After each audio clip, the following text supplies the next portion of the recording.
to Weston the Historian. So today I wanted to make another video because years ago I theorized, I postulated that the years that we're currently living in would be known by future historians as the Trump era.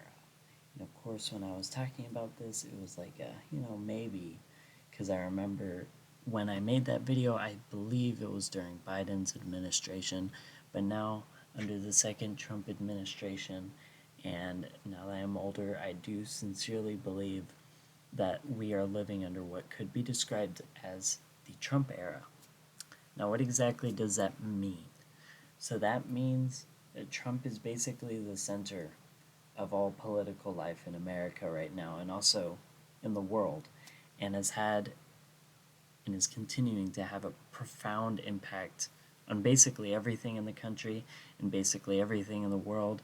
And I'm not going to say whether that's a good thing or a bad thing, because I know everyone has their own opinions on it. I have my own opinions on it, but I'm not going to say anything about what I think. But I will say what I think about what that actually means for America and what that means for the rest of the world and how they're going to see America and how they're going to see themselves. So first of all, because Trump is the president of the United States, I would like to talk about what that means for America. So first of all, that means that the biggest issue is that the Republican Party is having a very specific split now. So there's a very specific thing that's just going on in the Republican Party, and the Republican Party is rapidly changing to the point that they've basically collectively adapted a kind of MAGA standpoint. But with some current goings-ons with the Epstein files, it does look like there is a bit of a split going on. And plus like the Israel issue and some other issues, it looks like there is going to probably be more of a split in the Republican Party. But weirdly enough, I also think there will be a split in the Democratic Party as we get younger candidates, and as we also get more populist candidates from both sides of the political spectrum. So I do think we're going to get kind of a weird like four-way split where we see like the establishment, the older Republican and Democrats going up against younger, you know, more populist types in both the Republican and the Democratic Party. And I personally think that the Republican Party is probably going to just keep going with the MAGA train. I do not think that will stop. So I think we're going to continue seeing on the Republican Party calls for mass deportations and remigration.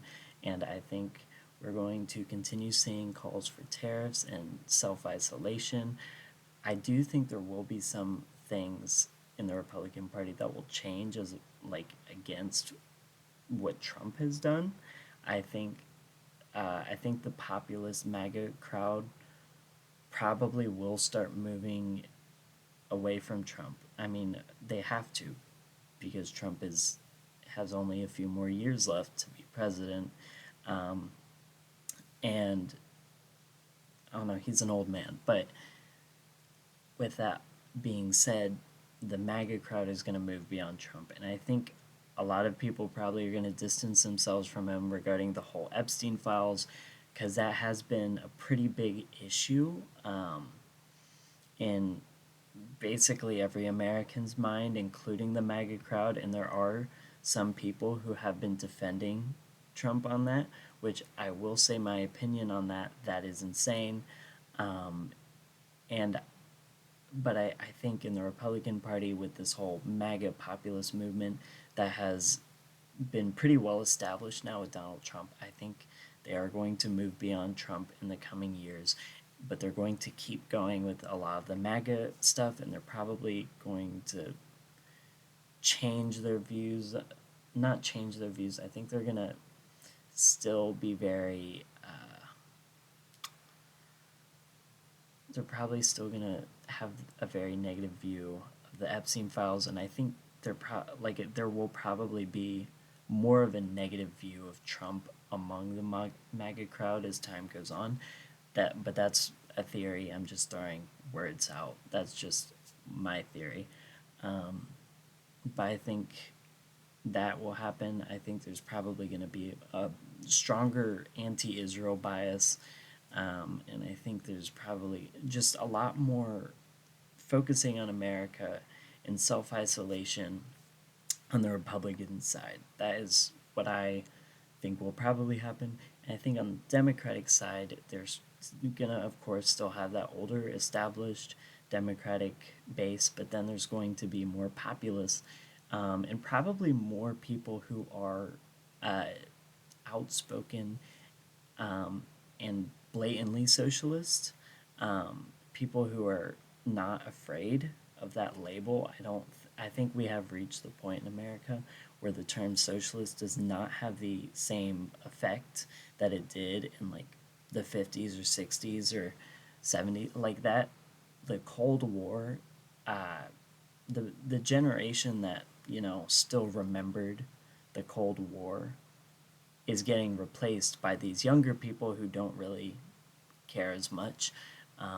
And that was a time when socialist, that meant something bad. It just meant bad. It just meant scary. Socialist, communists were basically interchangeable terms, and they were seen as very scary. And I think as younger people, more populists, start rising in the Democratic Party, I think there will be more people who are more outright about being socialist and will probably not be afraid to talk about that. Um, and I think there will be like a genuine split in both the Republican and Democratic parties. How that split will manifest, I'm not totally sure. Who knows? It's possible that there's going to be revolts in both the parties, and there's probably going to be stifling of newer candidates, younger candidates. There's probably going to be people being suppressed. For all I know, there could be like both parties could end up just splitting into more parties, or it could be four parties, but I have no idea. But I do know that the political landscape is changing, um, probably because of Donald Trump, and more or less. And of course, one thing I didn't talk about when regarding the Democrats are going to have to figure out a stronger approach to the populist Republican side. That I do think that there probably will be, um, in the Democratic side. I think a lot of policies that Trump enacted will probably end up actually becoming Democratic policies, even among the more populist socialist groups. Like, I think tariffs and I think self isolation, I think these things might end up also being a part of the Democratic platform, um, but alongside more socialist policies. And I think in the Democratic, more populist side, I think there will be a very strong just move away from like social issues. I don't think social issues are going to still be relevant in the future. I think there will be a stronger emphasis on economics and just daily life and the issue of America and foreign policy. I don't think social issues are going to still be as relevant in the future, for the Republicans or the Democrats, because with Trump, social issues have taken way in the back. That just has not been nearly as relevant to Trump as some other things. In the Democrats, the Democratic Party is still kind of uh, focused a lot on social issues, but I do think they're going to move away from that. And I think both the Republicans are going to just get more nationalistic, and I think the Democrats will probably have some influence of that, but will probably end up more socialist. That's my prediction. Um, Now, for the global scale, I think there has been, in a lot of countries, a lot of distrust of America. I know, especially Canada, of course, which, I mean, right off the bat, Trump started talking about annexing Canada, which uh, they did not take too kindly to naturally. So I think in a lot of the Western world, I think in Canada and I think in Europe and I think in Australia and New Zealand, I think there will be a stronger emphasis on that same nationalism that Trump has been trying to do. That kind of focusing on your own country, building your own military, keeping production in the country, tariffs on other countries. I think that will probably end up happening in throughout the Western world, especially Canada and the EU. I see that happening. I would not be surprised if Canada starts drifting more towards the EU, and I think the EU will probably end up. I mean, it's already starting. The EU's actively trying to become tighter and stronger and more economically tied and just keeping money and production and the military in Europe. I think that will start happening.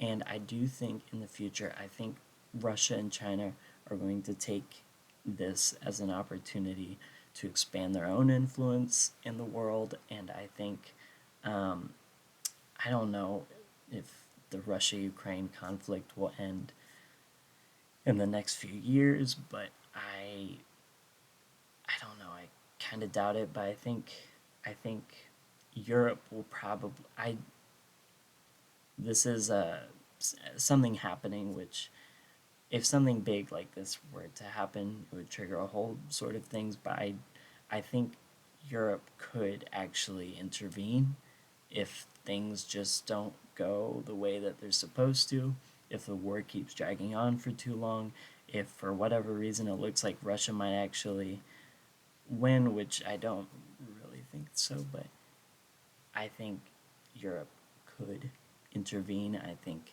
it's very possible. Um, and I think China, I think they're probably going to start expanding their influence. Um, I'm not going to say they're going to invade Taiwan. I'm not going to say they're going to invade other countries or anything, but I do think they will be expanding their influence. Um, in Africa, they'll probably try expanding their influence in Europe. I don't think that will be successful, but I do think they'll try that. I think Russia will try doing the same. I think Africa and Latin America specifically will probably be big areas where Russia and China are fighting over control. Um, and I do think with America receding and becoming less of a relevant threat against Russia and China, I do think they will start seeing each other as competitors again because for a while, Russia and China have had a weird friendship where it's like they're friends, but also not really. And I think as the years go by, I think Russia and China will start drifting away and becoming competitors against each other. Um, and I think they will start competing over like Africa and Latin America and maybe even other parts of the Western world like Australia and maybe Europe and Canada, but especially Greenland, also Greenland, and but that is my general prediction. I think in the Middle East we'll see similar issues. I think Israel will continue to uh, try taking more land. I think with America still backing it, it will continue doing this. I do think things will get harder for Israel to do that because I think it does look like Europe is starting to drift away from Israel, and I mean Russia and China don't seem to be the biggest supporters of Israel, so it does look like the only real big, powerful country that's defending Israel seems to be the United States, and I do genuinely think that in the coming years there will become a lot of candidates who do not like Israel, who just don't want to associate with Israel, who don't want to keep pouring money into Israel on both the Republican and the Democratic side. Um, so I do think things in the Middle East could change, especially for Israel. I think things will get harder for Israel. It will get harder for Israel to keep expanding. It will get harder for Israel to keep um, fighting wars against everyone else in the Middle East. I think the Middle East, of course, is always a bit of a hot topic a bit. I think there's always stuff going on, but I think things will get a little bit more tense, but also a little more dangerous for Israel, just because I don't think they're going to keep having as much backing as they've had in the past from, the rest of the world. So anyway, that is my prediction for the world. So basically, in summary, America is retreating into itself. Russia and China are going to expand influence. EU, Canada are going to probably stick in with themselves the way America has been, and probably trying to go against Russia and China. And things are going to keep being weird in the Middle East. So that's my prediction. Thanks for watching. Goodbye.